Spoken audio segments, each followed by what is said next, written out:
जय हिंद साथियों, मैं उर्मी कॉम्पिटिटिव क्लासेस शैलेंद्र श्रीवास्तव। आज हमारी सामान्य अध्ययन की यह तीसरी क्लास है।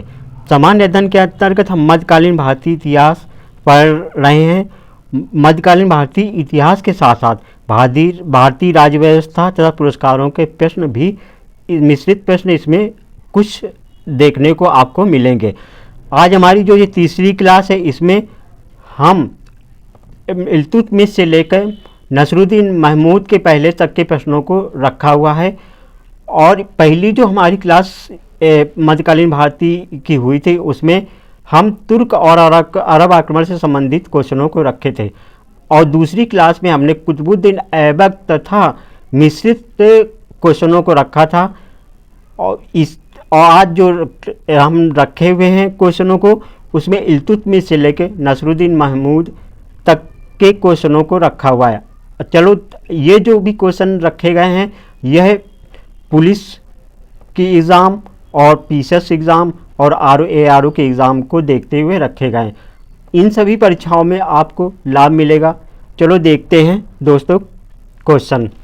इल्तुतमिश सुल्तान बनने से पहले वह कहाँ का सूबेदार था? इल्तुतमिश सुल्तान बनने से पहले बदायूं का सूबेदार था। इल्तुतमिश को गुलामों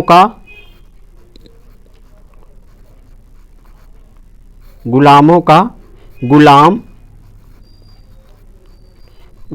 भी कहते हैं, क्योंकि यह कुतुबुद्दीन ऐबक का दास था। हालांकि इल्तुतमिश को ऐबक के पहले ही दासता से मुक्ति मिल गई थी और ऐबक को 1208 ईस्वी में दासता से मुक्त मिला हुआ था। अब हम दूसरे क्वेश्चन में चलते हैं दोस्तों। इल्तुतमिश ने बिहार में अपना प्रथम सूबेदार किसे नियुक्त किया हुआ था? इल्तुतमिश ने बिहार में अपना प्रथम सूबेदार मलिक जानी को नियुक्त किया हुआ था। इसका ऑप्शन ए सही होगा। तो तीसरे क्वेश्चन में हम चलते हैं दोस्तों। तीसरा क्वेश्चन है, तराइन का तृतीय युद्ध किसके बीच हुआ था? इसमें आंसर होगा हमारा ऑप्शन सी, एलदौज और इल्तुतमिश के बीच। तराइन का प्रथम युद्ध मोहम्मद गौरी तथा पृथ्वीराज चौहान के बीच हुआ था। द्वितीय युद्ध भी मोहम्मद गौरी और पृथ्वीराज चौहान के बीच हुआ था, जिसमें पृथ्वीराज चौहान हार जाता है और मोहम्मद गौरी जीत जाता है। अगले क्वेश्चन में देखते हैं। चौथा क्वेश्चन है हमारा, शेख बहाउद्दीन ज़कारिया मुल्तान विजय में किस शासक की सहायता की थी? इसका आंसर होगा ऑप्शन ए, इल्तुतमिश की शेख बहाउद्दीन ज़कारिया ने मुल्तान विजय के समय सहायता की हुई थी। अब अगला क्वेश्चन हम देखते हैं। पांचवा क्वेश्चन है हमारा, निम्न कथनों के अनुसार सही उत्तर का चयन कीजिए।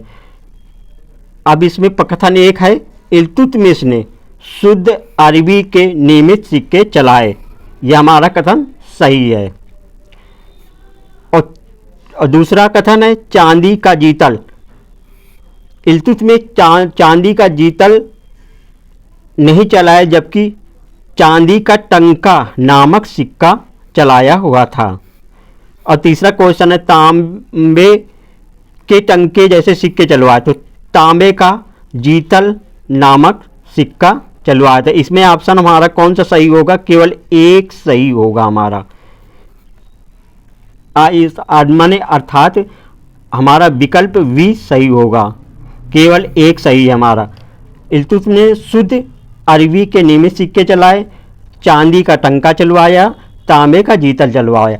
इसने अपने सिक्कों पे टकसाल का नाम भी लिखवाया था। जहाँ पे सिक्के ढाले जाते थे, उससे संबंधित टकसाल का नाम भी लिखवाया था। अगले क्वेश्चन में चलते हैं दोस्तों। तो हमारा छठवां क्वेश्चन है, किसके शासनकाल में मंगोलों ने भारत पर आक्रमण किया था? मंगोलों ने भारत पे आक्रमण बहराम शाह के समय किया था। अब छठवां क्वेश्चन है,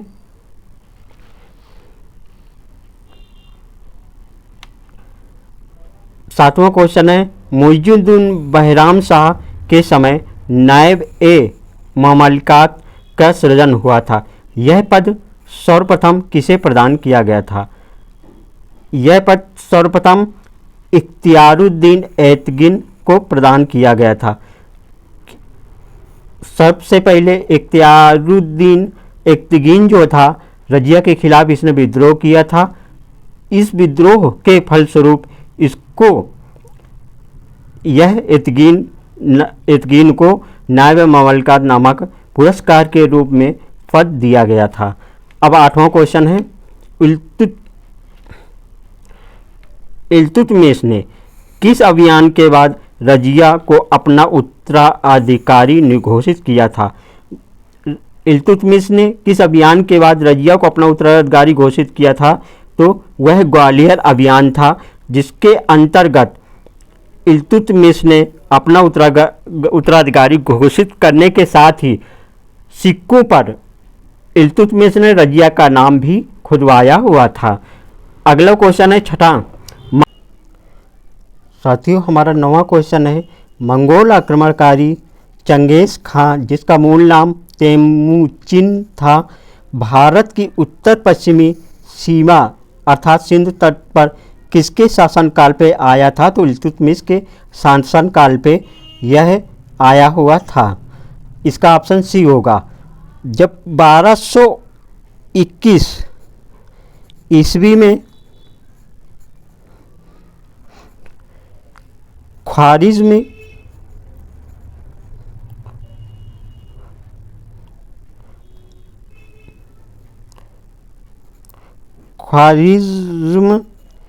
के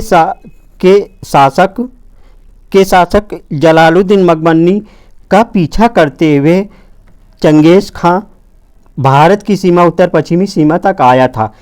ख्वारिज़्म का जो शासक था जलालुद्दीन मकबन्नी, यह इल्तुतमिश से सहायता मांगी थी, मगर इल्तुतमिश ने इसकी सहायता करने से मना कर दिया था। अगला क्वेश्चन देखते हैं दोस्तों। हमारा 10वां क्वेश्चन है, बगदाद के खलीफा अल मुंतसिर बिल्लाह ने किस शासक को मंसूर और खिल्लत प्रदान किया था? तो इसका ऑप्शन डी होगा। ऑप्शन डी सही है, इल्तुतमिश को प्रदान किया था। बगदाद के खलीफा अल मुंतसिर बिल्लाह ने इल्तुतमिश को मंसूर और खिल्लत प्रदान किया था। इससे ये हो गया था, सुल्तान को खलीफा की ओर से वैधानिक सुल्तान की उपाधि मिल गई थी, और यहाँ की जो प्रजा है इस्लामी प्रजा, वह इल्तुतमिश के खिलाफ विद्रोह नहीं करेगी। हमारा अगला क्वेश्चन है 11वां, सूची ए सूची बी का मिलान करके सही उत्तर का चयन करें। एक कोर दिया है होम रूल आंदोलन, बरदौली सत्याग्रह, सविनय अवज्ञा आंदोलन, कम्युनल अवार्ड। दूसरी ओर उनकी डेटें दी हुई है, तो हमको मिलाना है कि होम रूल आंदोलन कब हुआ, बरदौली सत्याग्रह कब हुआ, सविनय अवज्ञा आंदोलन कब हुआ, कम्युनल अवार्ड कब हुआ। होम रूल आंदोलन हमारा 1916 ईस्वी में हुआ। बरदौली सत्याग्रह अक्टूबर 1928 ईस्वी में, और सविनय अवज्ञा आंदोलन 1930 ईस्वी में, और कम्युनल अवार्ड 1932 ईस्वी में। इसका आंसर हमारा होगा ए का 3। इसमें माने इसका ऑप्शन ए सही होगा। माने ए का 3, बी का 1 और सी का 2, डी का 4 इसका आंसर सही होगा। अब हम 12वां क्वेश्चन देखते हैं। 12वां क्वेश्चन है, कौन सा विकल्प गलत होगा? इसमें हमने क्वेश्चन बनाने में थोड़ा गलत कर दिया। इसमें कौन सा विकल्प गलत है? कौन सा विकल्प गलत है? जैसे ऋग्वेद का दिया हुआ है ऑप्शन ए में शतपथ ब्राह्मण, अथर्ववेद का दिया हुआ गोपद ब्राह्मण, और सामवेद का दिया हुआ है पंचविश ब्राह्मण, यजुर्वेद का दिया है तैत्रीय ब्राह्मण। ऋग्वेद का शतपथ ब्राह्मण नहीं होता। ऑप्शन ए इसमें गलत होगा। ऋग्वेद के ऐत्रेय ब्राह्मण,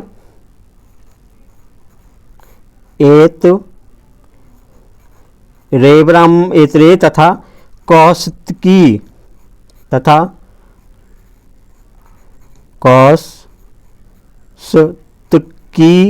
ब्राह्मण है। जो शतपथ ब्राह्मण है यह यजुर्वेद का ब्राह्मण है। यजुर्वेद के 2 ब्राह्मण हैं, तैत्तिरीय ब्राह्मण और शतपथ ब्राह्मण। शतपथ ब्राह्मण। दोस्तों इस तरह के क्वेश्चन बहुत पूछता है कि ऋग्वेद का कौन सा ब्राह्मण होगा, अथर्ववेद का कौन सा ब्राह्मण होगा, सामवेद का कौन सा ब्राह्मण होगा, यजुर्वेद का कौन सा ब्राह्मण। इसीलिए मैंने इस तरीके के क्वेश्चनों को मैंने रखा हुआ है। हम अब अगला क्वेश्चन देखते हैं। दोस्तों हमारा 13वां क्वेश्चन है, कौन सा विकल्प गलत है। विकल्प ए में दिया हुआ है, संविधान के भाग 17 में राजभाषा का उल्लेख है। ये विकल्प हमारा सही है क्योंकि संविधान के भाग 17 में राजभाषा का उल्लेख है। और विकल्प बी क्या है, अनुच्छेद 343 में संघ की राजभाषा हिंदी और देवनागरी लिपि का उल्लेख है। ये भी सही है। अनुच्छेद 343 में संघ की राजभाषा हिंदी और देवनागरी लिपि का उल्लेख है। और विकल्प सी, प्रथम राज्य की भाषा आयोग का गठन 1960, ये गलत है। प्रथम राज्य की भाषा आयोग का गठन 1960 नहीं, 1955 में 1955 में वीजी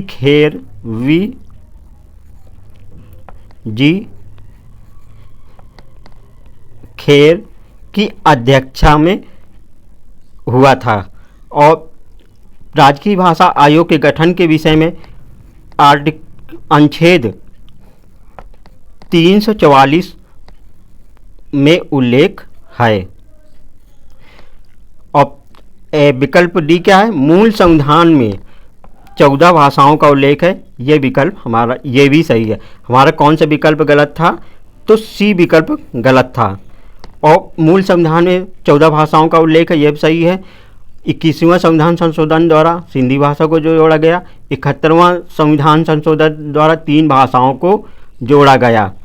और 92वां संविधान संशोधन द्वारा 4 भाषाओं को जोड़ने के बाद वर्तमान में 22 भाषाएं संविधान में दी गई हैं, उल्लेख है। यह अनुसूची 8 के अंतर्गत इनका उल्लेख किया गया है। अगले क्वेश्चन में चलते हैं।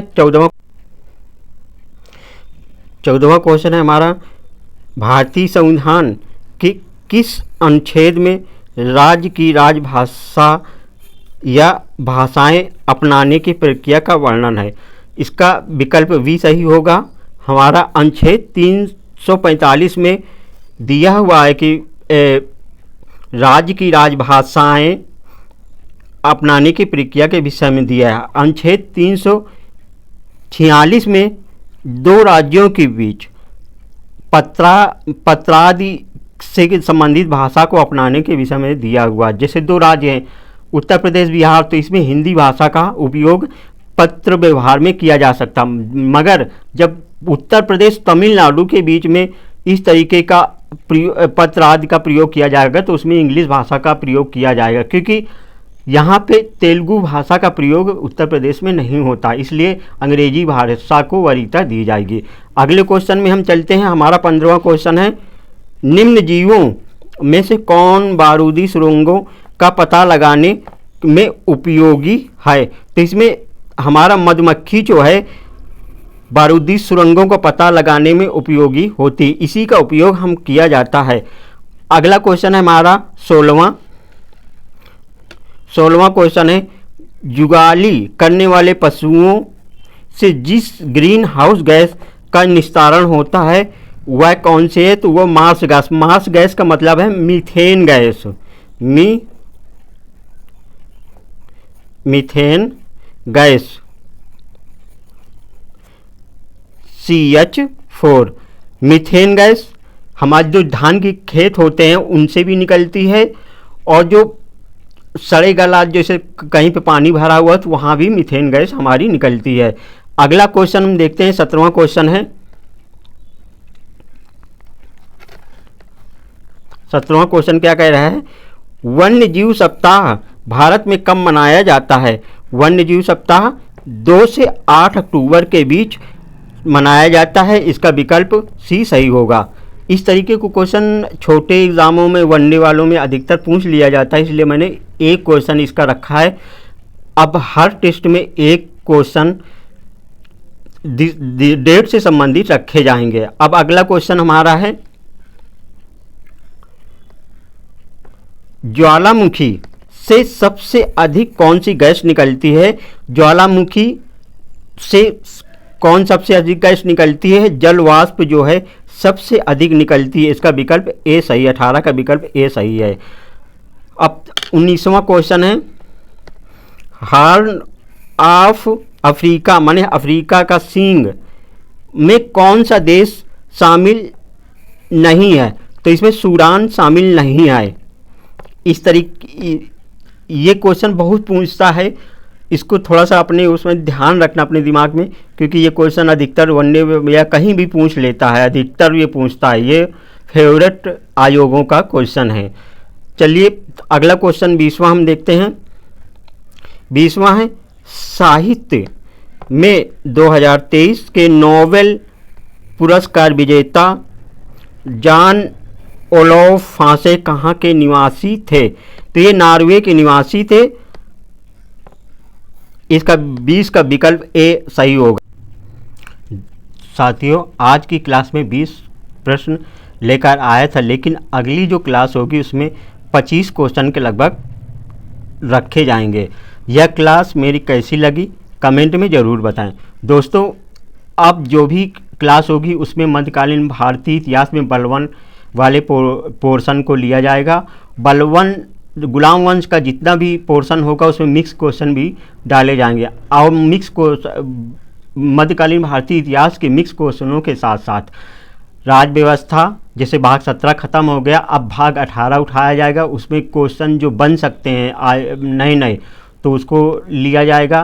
प्लस भारतीय अर्थव्यवस्था और साइंस से क्वेश्चन 20-25 क्वेश्चन बनाए जाएंगे, जिससे हमको ज़्यादा से ज़्यादा अधिकतर लाभ हो सके। इसलिए ये जो भी क्लास है इसमें ज़्यादा से ज़्यादा हमारे स्टूडेंट को लाभ हो, इस तरीके की क्लास लाई जाएगी। दोस्तों, अगर मेरी ये क्लास अच्छी लगी हो, चैनल को लाइक करें, सब्सक्राइब करें, शेयर करें। और जय हिंद, नमस्कार साथियों, आपका बहुत बहुत धन्यवाद मेरी क्लास को देखने के लिए।